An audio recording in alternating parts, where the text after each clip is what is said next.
લખીશું। તો ચાલો તેની શરૂઆત કરીએ। તો ચાલો હવે આપણે સ્વાધ્યાય પોથીમાં પુનરાવર્તન 1 તેમાં આપણે પ્રશ્નો જોઈએ। नीचे दी गई संख्या को पढ़िए और शब्दों में लिखिए। तो આપણને અહીંયા સંખ્યા આપેલી છે જેને આપણે અહીંયા વાંચવાનું છે અને પછી અહીંયા શબ્દ લખવાનું છે। તો પહેલી સંખ્યા કઈ છે? તો 5। તો 5 આપણે અહીંયા લખીએ।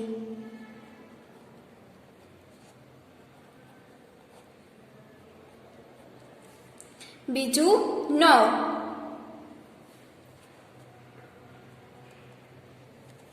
ત્રીજું 12, ચોથું 15 અને પછી છે 18।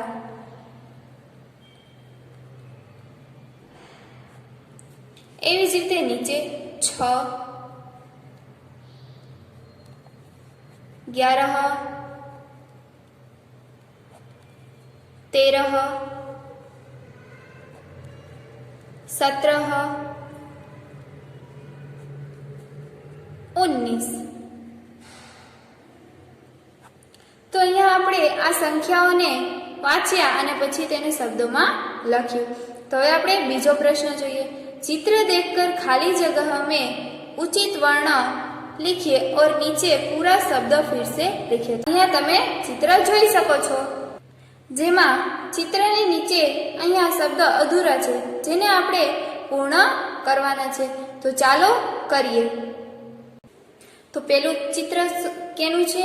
તો પહેલું ચિત્ર હથોડા। તો અહીંયા આવશે હથોડા। તો બીજું ચિત્ર શેનું દેખાય છે? તો ગુલાબ। તો અહીંયા આપણે ગુલાબ।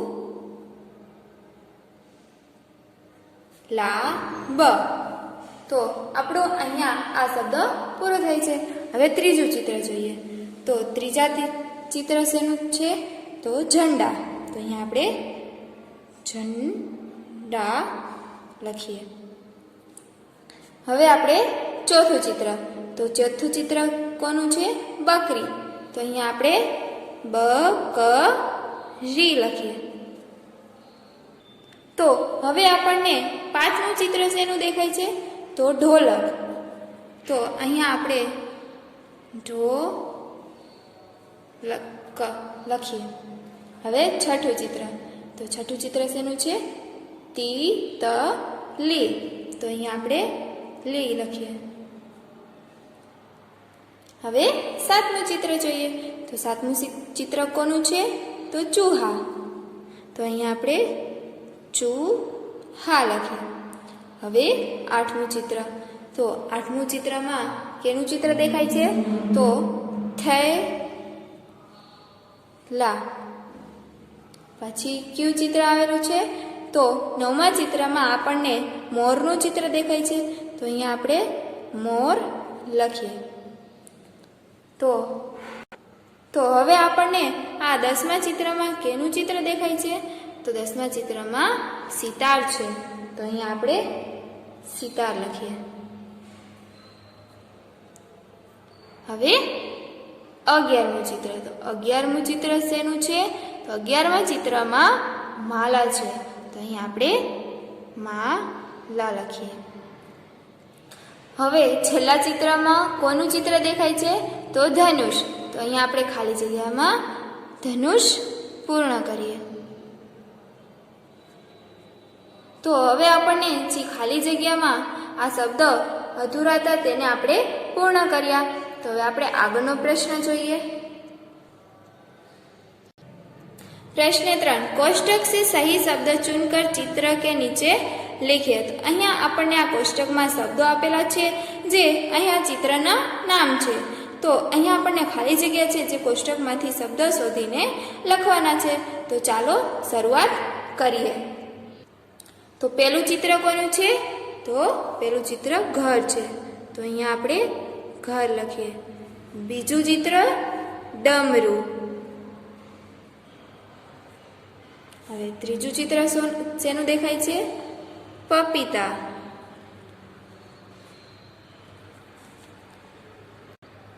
તો આ ચિત્ર કોનું છે? આ ચિત્ર ત્રિશૂલ છે. હવે આ ચિત્ર શેનું છે? તો આ ચિત્ર કૌવા, તો કૌવાનું છે.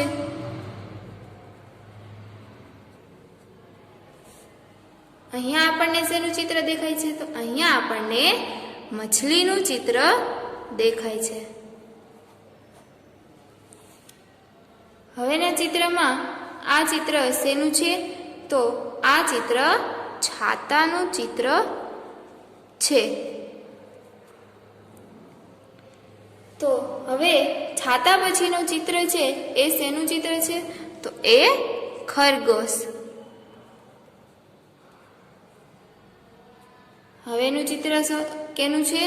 તો હવેનું ચિત્ર એ સરબતનું ચિત્ર છે.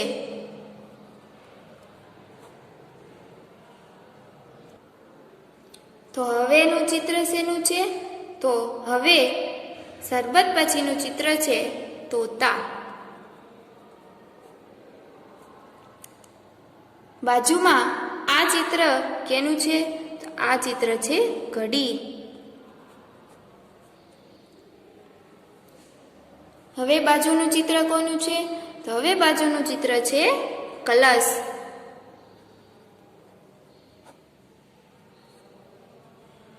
તો આ ચિત્ર શેનું છે? તો આ ચિત્ર છે અનાર. તો હવે આપણને આ ચિત્ર કેનું છે? આ ચિત્ર અહીંયા આપણે મગર, આ ચિત્ર છે મગરનું છે. હવે છેલ્લું ચિત્ર કેનું છે? આ ચિત્ર છે ભાલુ.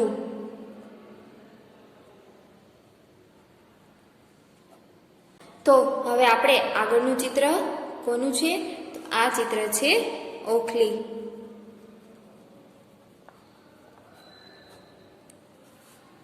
બાજુનું ચિત્ર શેનું છે? તો આ ચિત્ર છે ફૂલગોબી.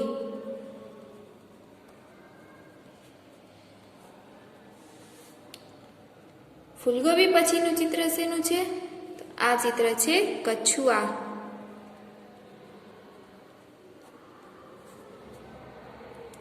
તો અહીંયા આપણને આ ચિત્ર શેનું દેખાય છે? તો આ ચિત્ર છે ગિલહરી.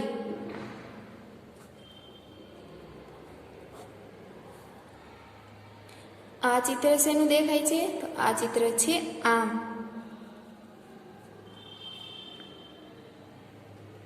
હવે આ ચિત્ર શેનું દેખાય છે? તો આ ચિત્ર છે લીંબુ.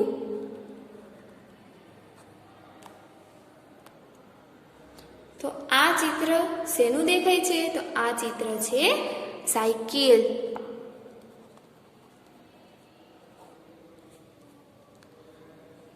પછીનું ચિત્ર શેનું છે? તો આ ચિત્રમાં આપણને શું દેખાય છે? તો ઘોડો. તો ઘોડો ગાડી છે. તો હવે આને હિન્દીમાં શું કહેવાય? તો ઘોડાગાડીને હિન્દીમાં તાંગા કહેવાય. છેલ્લા ચિત્રમાં આપણને શું દેખાય છે? તો આપણને છેલ્લા ચિત્રમાં મટર દેખાય છે. તો અહીંયા આપણે મટર લખ્યું. હવે આપણે પ્રશ્ન 4 જોઈએ. प्रश्न 4, ऊपर के चित्रों के आधार पर 5 वाक्य बनाइए और लिखिए. तो આપણે આગળ જે ચિત્ર હતા એના આધારે અહીંયા આપણે 5 વાક્ય બનાવવાના છે, જેમાં આપણને એક ઉદાહરણ આપેલું છે. તો ઘર में लोग रहते हैं, તો આપણે ઘરનું ચિત્ર જોયું હતું, તો તેના પરથી વાક્ય ઉદાહરણ તરીકે આપેલું છે. તો એવી જ રીતે આપણે બાકીના 5 વાક્ય બનાવીશું. તેમાં પહેલું વાક્ય, તો પહેલું વાક્ય છે तोता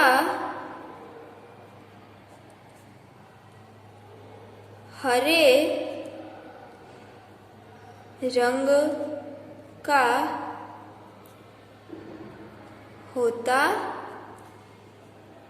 है. તો આપણે આગળ ચિત્ર જોયું જેમાં તોતા હતું તેના પરથી આપણે વાક્ય બનાવ્યું. તો હવે બીજું વાક્ય, खरगोश जंगल में रहता है। ત્રીજું कौआ काले रंग का होता है। चौथुं वाक्य फूल गोभी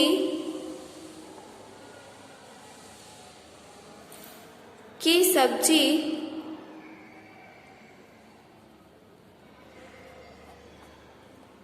बनती है। હવે છેલ્લું વાક્ય કછુઆ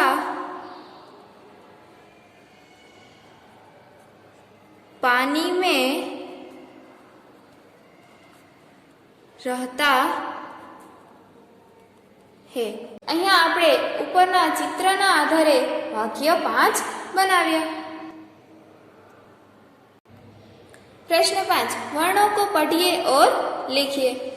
तो અહીંયા આપણને વર્ણો આપેલા છે જેને આપણે વાંચશું અને સાથે સાથે લખીશું। તો પેલું ક, તો અહીંયા ક, બાજુમાં ફ, પેલું પ, બીજું ય, પહેલું ટ, બીજું ડ, પેલું ઠ, પછી ઢ, પેલું મ, પછી ભ, પેલું ઘ, બાજુમાં ધ, પેલું વ, બાજુમાં ચ, પેલું લ, બાજુમાં જ, પેલું ક્ષ,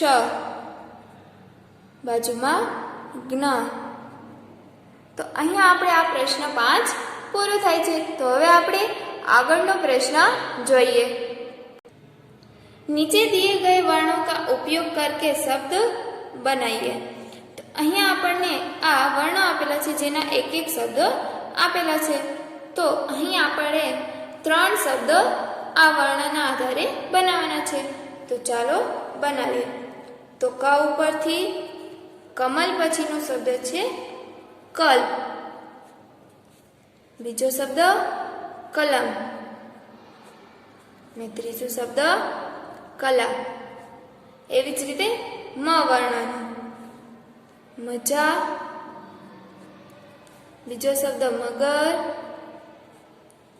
ત્રીજું મત।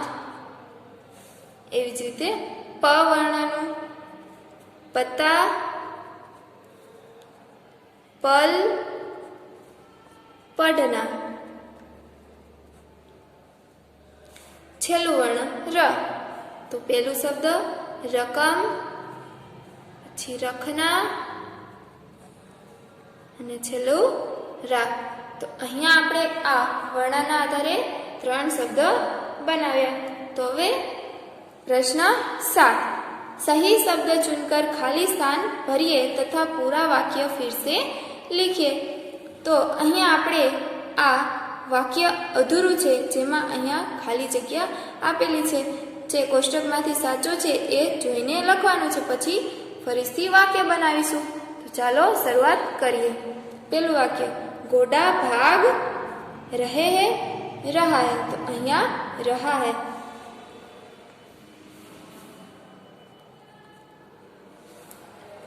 तो वाक्य बनावीशुं घोड़ा भाग रहा है। बीजू लड़के पढ़ रहा है रहे। तो अहींया एक करता वधारे छोकरा विषे बात करेली छे, तो रहे है।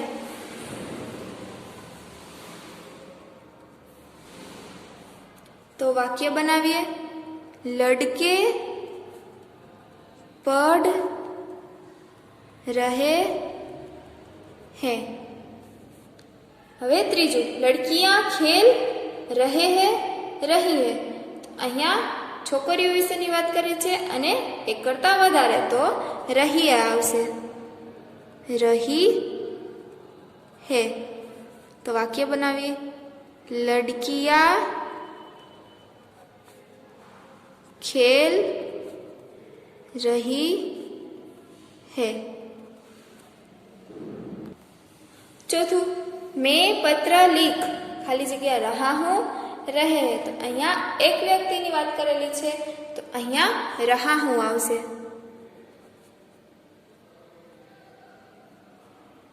तो वाक्य बनाविए, मैं पत्र लिख रहा हूँ। 5, तुम स्नान कर खाली जग्या रहा है रहे हो। तो अहींया तुम व्यक्तिनी वात करेली छे, तो रहे हो आवशे। रहे हो। तुम स्नान कर रहे हो।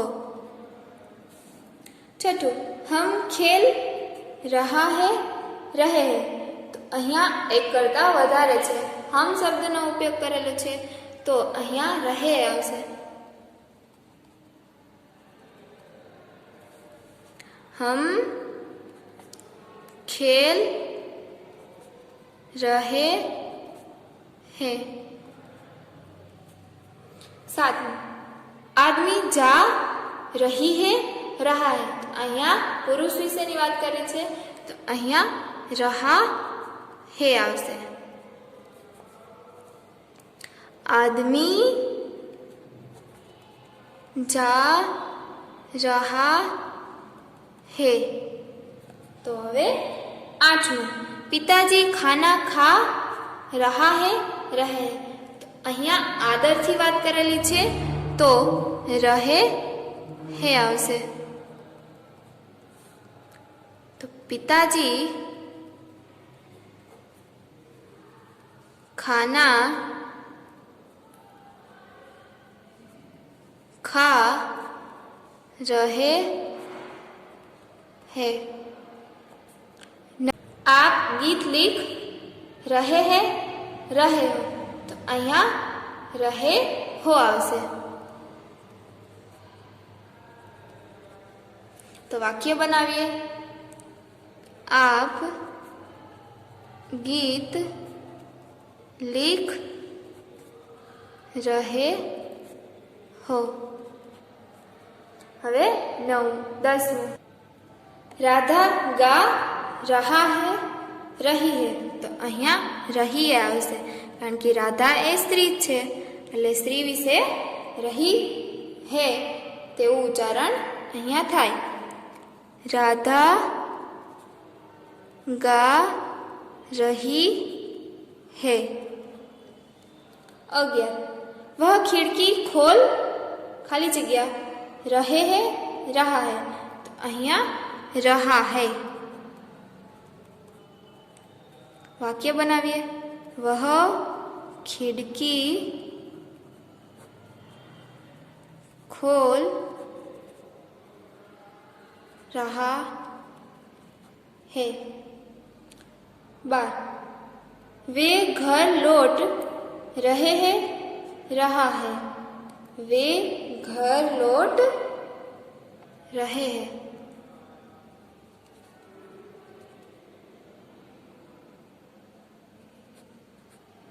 तो वाक्य बनाइए, वे घर लौट रहे हैं। तो અહીંયા આપણો આ પ્રશ્ન 7 પૂરો થાય છે। તો હવે આપણે પ્રશ્ન 8 જોઈએ। नीचे दिए गए शब्दों को उदाहरणों के अनुसार लिखे। तो અહીંયા આપણને ઉદાહરણ આપેલું છે, તો એમાં રાજા તો રાણી, તો એવી જ રીતે અહીંયા શિક્ષક તો શિક્ષિકા,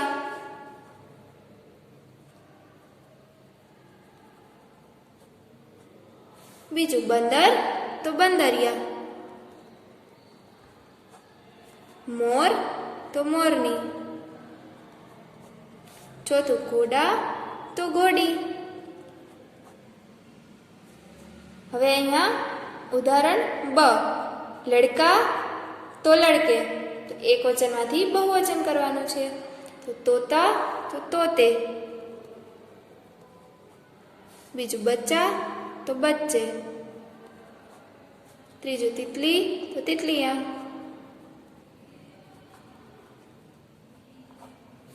ચોથું મછલી તો મછલિયા. તો અહીંયા આપણે ઉદાહરણના અનુસારે આ ખાલી જગ્યા પૂર્ણ કર્યું. તો હવે આપણે પ્રશ્ન 9, कौन कहाँ रहता है, सही शब्द चुनकर खाली जगह में लिखिए. તો અહીંયા આપણને આ શબ્દ આપેલો છે અને કોણ ક્યાં રહે છે જે ખાલી જગ્યામાં આપેલું છે. તો ચાલો લખીએ. પહેલું, मछली खाली जगह में रहती है, तो मछली पानी के जंगल, तो मछली पानी में रहती है.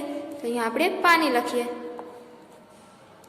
બીજું, बंदर खाली जगह पर रहता है, तो बंदर पेड़ पर, तो અહીંયા पेड़ લખીએ. ત્રીજું, चूहा, तो चूहा बिल के गुफा, तो चूहा बिल में रहता है. चौथुं, शेर, शेर गुफा के पानी, तो शेर गुफा में रहता है. 5, चिड़िया, तो चिड़िया कहाँ रहती है, समुद्र के घोंसले, तो घोंसले में.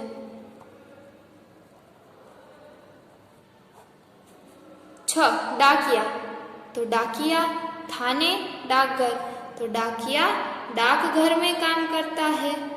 અહીંયા डाकघर लखिए. 7, डॉक्टर खाली जगह में काम करता है, तो डॉक्टर अस्पताल में काम करता है. 8, सिपाही, तो सिपाही खाली जगह में काम करता है, तो सिपाही थाने में काम करता है. प्रश्न 9, किसान खाली जगह में काम करता है, तो किसान खेत में.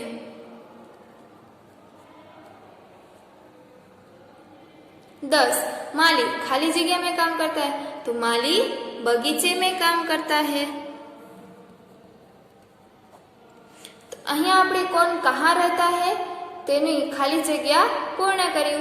તો હવે આપણે પ્રશ્ન 10, पढ़िए और लिखिए. तो અહીંયા આપણે આ શબ્દો આપેલા છે ને નીચે ખાલી જગ્યા છે, તો વાંચીશું અને સાથે સાથે લખીશું. તો પહેલા કમલ, અનાર, ईश्वर, बारात, औरत, अंगूर, घड़ी, क्षत्रिय, ठठेरा, धनुष, पहिया, डमरू. તો અહીંયા આપણે આ શબ્દ છે તેની નીચે જ ખાલી જગ્યામાં લખ્યું અને સાથે સાથે વાંચ્યું પણ. તો એવી જ રીતે પ્રશ્ન 11, બોલીએ ઓર લીખીએ. તો એને પણ બોલીશું અને સાથે લખીશું. તો ચાલો શરૂઆત કરીએ. ક્યારી, અચ્છા, બગ્ઘી, स्वर्ग, पत्थर, राष्ट्र, बुद्ध, शक्ति, गर्मी, आश्चर्य, शिल्प, कृष्णा, प्रार्थना, पत्र, व्यक्ति, प्याला, प्रताप, आश्रम. तो અહીંયા આપણે લખવાની સાથે સાથે બોલવું પડે. તો અહીંયા આપણું આ સ્વાધ્યાય પોથીમાં પુનરાવર્તન એક પૂરું થાય છે. હોમવર્કમાં આજે આપણે સ્વાધ્યાયપોથીમાં પુરાવેલ એ તમારે સ્વાધ્યાયપોથીમાં ઘરે પૂરવાનું છે.